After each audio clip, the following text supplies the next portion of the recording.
Hello मेरी YouTube family, कैसे हैं आप सब। आई होप आप सब भी बढ़िया होंगे और मैं भी बस अभी ठीक हूँ। आप लोग मेरी चिंता ना करें। मैं जानती हूँ आप सब मेरी बहुत फिक्र कर रहे हैं और बहुत सारे कमेंट भी आए हैं कि बहन आप ऐसे रो मत और सब ठीक हो जाएगा। तो मैं जानती हूँ आप लोग मुझे रोता हुआ नहीं देखना चाहते और सबसे पहले तो मैं आप सबसे माफ़ी मांगती हूँ।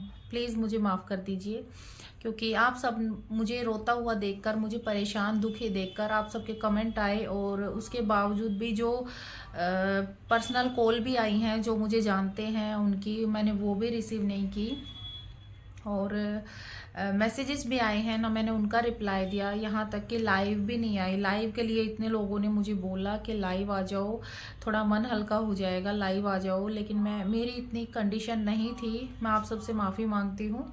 आप सब जानते हैं कि ये एक हफ्ता मेरे लिए किस तरह से निकला है।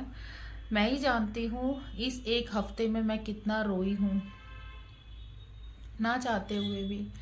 और आप सबके कमेंट भी आ रखे थे कि वो लोग खुश हो जाएंगे, तो जानती हूँ मैं वो लोग खुश होंगे, लेकिन ये चीज़ अपने हाथ में नहीं होती कि भाई सामने वाला खुश होगा तो तुम रो ना। मैं क्या करूँ। मैं जानती हूँ इस एक हफ्ते में मेरी कंडीशन बहुत ज़्यादा ख़राब थी और सबसे पहले मैं आप लोगों से माफ़ी चाहूँगी कि मैंने आप सबको बहुत दुखी किया, बहुत ज़्यादा रुलाया, क्योंकि अभी सिचुएशन मेरे हाथ में नहीं थी। लेकिन अभी मैं बिल्कुल ठीक हूँ, आप सबके सामने हूँ। और हाँ, उन लोगों ने मुझे तोड़ने के लिए ये घटिया हरकत की थी। इतना कोई नीचे गिर जाएगा मैंने कभी नहीं सोचा था, इतना नीचे मैंने कभी नहीं सोचा था। पर चलो, उन लोगों ने ये सोच के ये सब किया होगा कि मैं टूट जाऊंगी, बिखर जाऊंगी, लेकिन नहीं। हाँ, मैं मानती हूँ मैं रोई हूँ, इस हफ्ते मैं बहुत ज़्यादा रोई हूँ, लेकिन मैं टूटी बिल्कुल नहीं हूँ, बिल्कुल भी नहीं टूटी हूँ। बल्कि मुझ में और ज़्यादा हिम्मत आई है, ताकत आई है, क्योंकि जितने लोग मुझसे पहले जुड़े थे उससे कहीं ज़्यादा लोग मेरे साथ जुड़े हैं और मुझे हिम्मत दी है, मुझे हौसला दिया है, मुझे इतने अच्छे अच्छे कमेंट। ऐसा नहीं है कि मैं भले ही आप लोगों से बात नहीं करती थी, आप लोगों का कमेंट नहीं रिप्लाई नहीं कर पा रही थी, लेकिन मैंने सारे कमेंट देखे हैं, मैंने सारे कमेंट पढ़े हैं। कमेंटों से मुझे इतनी हिम्मत मिली है कि कितने लोग मेरे साथ हैं, मैं अकेली कहाँ हूँ। कल के ब्लॉग में आप लोगों ने देखा होगा कि मैं बच्चों के साथ किस तरह से मैंने पूरा प्रोग्राम इंजॉय किया। क्यों किया? क्योंकि आप लोगों ने मुझे हिम्मत दी, मेरे बच्चों ने मुझे हिम्मत दी कि ऐसे काम नहीं चलेगा, ऐसी बात नहीं बनेगी। तो आप लोगों ने महसूस किया होगा कल के ब्लॉग में मैंने कहीं भी रोई हूँ, इमोशनल हुई हूँ। हाँ, जीवांशी की परफॉर्मेंस को देख के मैं ज़रूर हुई थी, क्योंकि एक नंबर की परफॉर्मेंस थी जीवांशी की। बेटी बचाओ बेटी पढ़ाओ, सच में। और मैं अब बिल्कुल ठीक हूँ, आप लोग चिंता ना करें। तो आप लोगों के साथ एक बात शेयर करने के लिए मैं आई थी।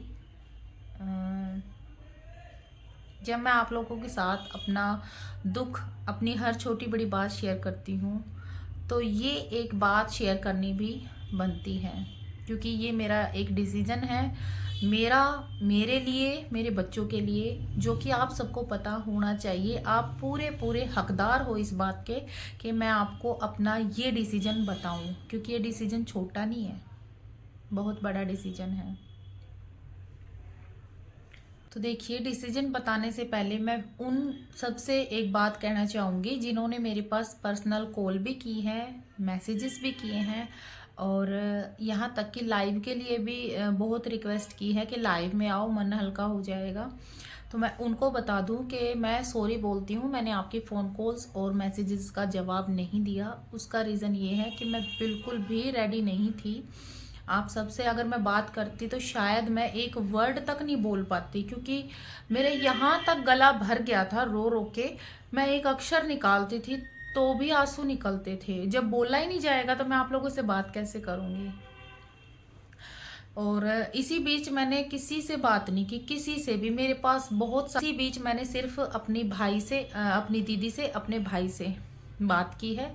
और मम्मी से तो मैंने सिर्फ एक दिन बात की थी, वो भी कॉन्फ्रेंस कॉल में, जिसमें कि मैं बहुत ही कम बोली हूँ, क्योंकि मैं जानती थी अगर मैं ज़्यादा बोलूँगी तो मम्मी मेरी वॉइस से, मेरी आवाज़ से पहचान जाएंगी कि कुछ ना कुछ तो बात है। और मेरी मम्मी को हमने कुछ नहीं बताया, कुछ नहीं बताया था मेरी मम्मी को हमने, क्योंकि वो ना मामा के घर गई हुई हैं और हम नहीं चाहते थे उनको टेंशन देना। एक तो माँ घर पे रहे, हम सब उनके साथ रहे, तब पता चल जाए तो अलग बात है। लेकिन जब मम्मी बाहर है और वहाँ पे उनको कोई संभालने वाला भी ना हो, मतलब भले ही सब हैं, लेकिन जो हम महसूस करते हैं ना अपनी माँ के लिए, जो माँ हमारे लिए महसूस करती है, वो तो अलग ही है। तो इसलिए हमने अपनी माँ को भी नहीं बताया था। अभी मैं बिल्कुल ठीक हूँ। हाँ, मैं मानती हूँ ये एक हफ्ता मेरे लिए बहुत ही बकवास निकला। बहुत ज़्यादा रोई, बहुत ज़्यादा रुलाई उन लोगों ने। मेरे पास कमेंट भी आए थे कि दीदी अगर आप रोओगे कि तो फिर वो लोग जो हैं खुश होंगे आपको रोता हुआ देखकर। तो पहली बात तो थैंक यू, आप सब मेरी इतनी चिंता करते हैं। दूसरी बात, हाँ मैं जानती हूँ वो लोग भी खुश होंगे मुझे ऐसे रोते हुए, बिलखते हुए, टूटते हुए। लेकिन ये चीज़ मेरे हाथ में नहीं थी। जब बात बर्दाश्त से बाहर हो जाए ना तो रुका नहीं जाता, ठीक है। तो जानती थी मैं ये सब, लेकिन एक वहम मैं उनका भी निकाल देती हूँ कि उन्होंने सोचा तो ये होगा कि ऐसा करने से, ये घिनौनी हरकत करने से, ये घटिया हरकत करने से मैं टूट जाऊंगी। बिल्कुल भी नहीं, बिल्कुल भी नहीं टूटूंगी, बिल्कुल भी नहीं। हाँ, दुख हुआ है। जब मंदिर में राक्षस लोग घुस जाते हैं ना तो दुख होता है, पर मैं टूटी नहीं हूँ, बल्कि मुझ में डबल ट्रिपल ताकत आई है। आप लोगों के कमेंटों से मुझे बहुत हिम्मत मिली है, बहुत हिम्मत मिली है। ऐसा नहीं था, भले ही मैंने रिप्लाई नहीं दिया तुरंत, आगे मैं रिप्लाई भी दूंगी, तुरंत रिप्लाई नहीं दिया क्योंकि मेरी सिचुएशन ऐसी नहीं थी। बस ये था, मैं पढ़ी पढ़ी आप लोगों के कमेंट स्क्रॉल किए जा रही, देखे जा रही, स्क्रॉल किए जा रही, देखे जा रही, और बस मन ही मन ये हो रहा था कि मैं अकेली हूँ कहाँ, मेरे साथ आप सब हैं। और दूसरा, मेरे बच्चों से, मेरे भाई से, मेरी बहनों से मुझे बहुत सपोर्ट मिला है, बहुत मोटिवेशन मिला है, मैं बहुत मोटिवेट हुई हूँ। और टूटने का तो सवाल ही पैदा नहीं होता। तुम लोग भी मेरी वीडियो देख रहे हो, तुम लोगों से मतलब मेरे ससुराल वाले, तुम लोग ये सोच रहे होगे कि मैं टूट जाऊंगी ऐसा करने से, बस मैं सब कुछ छोड़ छाड़ के सच में संन्यास ले लूंगी। बिल्कुल भी नहीं, बिल्कुल भी नहीं। इस वहम को तो दिमाग में अपने ही पाल के रखना बस, ठीक है। आज मैं आई हूँ एक अपना बहुत बड़ा डिसीजन आप लोगों के साथ शेयर करने। आप मेरी फैमिली हो। तो देखिए, आप सब जानते हैं कि मेरे बच्चे स्कूल EWS से जाते हैं, मैंने बताया है। फीस नहीं लगती, यूनिफॉर्म के पैसे भी नहीं लगते, बुक्स भी मिल जाती हैं, हर चीज़, बस एक छोड़ ट्रांसपोर्ट और एक एनुअल फंक्शन फीस जो होती है ना, साल में यही 4-5 हज़ार के करीब करीब लगते हैं। और कुछ अलग से लेना पड़ता है वो सब भी, और एक ट्रांसपोर्ट फीस, ठीक है। ये सब नहीं लगता, ये लगता है, बाकी कुछ नहीं लगता। तो हाँ, सुविधा है, मैं मानती हूँ। एक लेडीज़ को क्या, अगर 2 बच्चों की इतना सब कुछ बच जाता है ना तो काफ़ी सपोर्ट मिलता है, मानती हूँ। लेकिन सिर्फ भाई ये मुझे फैसिलिटी मिल रही है तो इसके चलते मैं अपना यहाँ पे टाइम वेस्ट नहीं कर सकती, नहीं कर सकती, मैंने सोच लिया है। और अब तो बिल्कुल भी नहीं, अब तो सारी हदें पार हो गई हैं। यहाँ रुकी थी तो शायद ये सोच के कि चलो फीस नहीं लगती, मैं ये सोच के यहाँ पे रह रही थी। लेकिन अब मुझे महसूस हो गया है यहाँ का माहौल, मैं यहाँ से ना, मेरा दिल उठ गया है इस शहर से, यहाँ के मतलब जो जो कुछ हुआ है, सभी को नहीं कहूँगी, लेकिन इन लोगों की वजह से जो घटिया हरकत इन लोगों ने की है, अब मैं अपने बच्चों को इस सिटी में नहीं रख सकती, नहीं रख सकती। तो मैंने ये डिसीजन लिया है कि सिर्फ स्कूल के चलते, स्कूल फैसिलिटी के चलते मैं यहाँ नहीं रह सकती और ना मैं रहूँगी। तो मेरा ये डिसीजन है कि अभी बस मैं यहाँ पेपरों तक हूँ, बच्चों के एग्ज़ाम तक मैं यहाँ हूँ। एग्ज़ाम ख़त्म होते ही मैं यहाँ से चली जाऊँगी कहीं दूर, दूसरे शहर, नया शहर, नई ज़िंदगी, नई शुरुआत, सब कुछ नया। मैं और मेरे बच्चे ज़िंदगी की नई शुरुआत करने जा रहे हैं। सिर्फ बच्चों के एग्ज़ाम तक यहाँ हूँ। तब जैसे ही बच्चों के एग्ज़ाम होंगे हम यहाँ से चले जाएंगे और इस शहर से कम 60 से 70 किलोमीटर के एरिए में हम बिल्कुल नहीं रहेंगे। इससे ज़्यादा दूर जाके हम रहेंगे, क्योंकि देखिए जब तक मैं यहाँ रहूँगी ना, मैं इन चीज़ों से नहीं निकल पाऊँगी। क्योंकि मैंने बहुत कोशिश की है। आप लोग देखना, मैं पहले शुरुआत में जब मैंने ब्लॉग्स बनाए थे तो मैंने सिर्फ अपना डेली रूटीन ब्लॉग दिखाए थे, ठीक है। उसके बाद इन लोगों ने मुझे मजबूर किया, जानबूझ के मजबूर किया, ऐसी ऐसी हरकतें की जो मुझे सोशल मीडिया पे इनको लाना पड़ा, ठीक है। दूसरी बात, मैंने फिर इनका कुछ मैटर नहीं था, फिर मैंने अपने बच्चों के साथ ज़िंदगी जीना स्टार्ट किया, अपने डेली रूटीन ब्लॉग दिखाए, लेकिन नहीं, इन लोगों ने फिर ऐसा किया।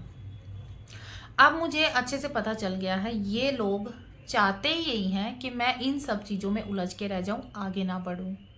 तो पता है इन लोगों ने ये जो हरकत की है ना, घर में मतलब गंदगी फैलाई है, एक औरत के साथ 2 भाई रहेंगे, ये सब, इस सब चीज़ को देखते हुए मैंने ये सोच लिया है कि अब मुझे यहाँ नहीं रहना। मेरे बच्चों पर असर पड़ेगा, मैं अपने बच्चों को लेकर दूर जा रही हूँ, इन सब से बहुत दूर जा रही हूँ। और यहाँ रहकर मैं कुछ कर भी नहीं पाऊँगी, क्योंकि कहीं ना कहीं कुछ ना कुछ माइंड में चलता रहता है, और कुछ इनको मैं देखूँगी और इनको मैं दिखूँगी, या इनको मेरे बच्चे दिखेंगे। तो अब ऐसा होगा कि मैं यहाँ से बिल्कुल दूर चली जाऊँगी, तो ना इनको मैं दिखूँगी ना मेरे बच्चे दिखेंगे, सिर्फ वीडियो में ही देख पाएंगे हमको। कहाँ जा रही हूँ, कैसे रह रहे हैं, सब आप लोगों के साथ शेयर करूँगी।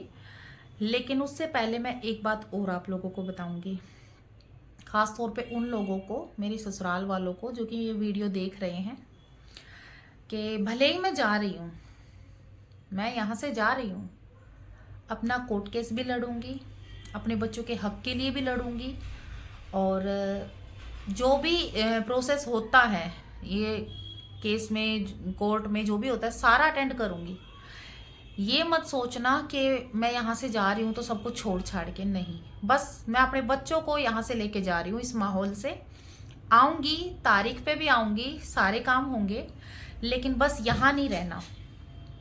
दूसरी बात कि मैंने आप सबको बताया था ना कि वहाँ क्या चल रहा है, क्या मेरी देवरानी ने किया है, क्या सब। तो मेरे पास 1-2 कमेंट आए हैं, ज़्यादा नहीं, 1-2 ही कमेंट है, जिसमें ये बोला है कि देवरानी के साथ विश्वासघात, विश्वास तोड़ा है, ये सब। तो मैं शुरुआत से आप लोगों के सामने एक एक स्टेप बाय स्टेप सारी बातें रखूँगी। कब मेरी देवरानी से बात शुरू हुई, उसने मुझे क्या क्या बताया, और जो जो मेरे पास रिकॉर्डिंग्स हैं, जो जो मेरे पास प्रूफ है, वो भी लगाऊंगी। स्टेप बाय स्टेप सारी चीज़ें बताऊंगी, और मैंने मेरी देवरानी के लिए क्या किया, उसके लिए मैंने कहाँ तक अपनी जान जोखिम में डाली, उसके लिए मैंने कितनी हेल्प की इनडायरेक्टली, ताकि उन लोगों को पता ना चले, ठीक है। मैंने मेरी देवरानी के लिए क्या किया और फिर देवरानी ने मेरे साथ क्या किया, सारी चीज़ें रखूंगी। ये मत सोचना कि मैं यहाँ से जा रही हूँ तो इसका मतलब मैं आप और ये सब कर लोगे तो मैं कुछ नहीं बताऊंगी, मैं बताऊंगी सारी चीज़ें। बस मैं अभी उस चीज़ से निकली हूँ, तो ये मत सोचना कि मैं हार गई या मैं टूट गई, अभी तो शुरुआत है। ये चीज़ें तो मैं रखूँगी, ये सारी चीज़ें मैं बताऊँगी, बस अब बारी बारी, ठीक है।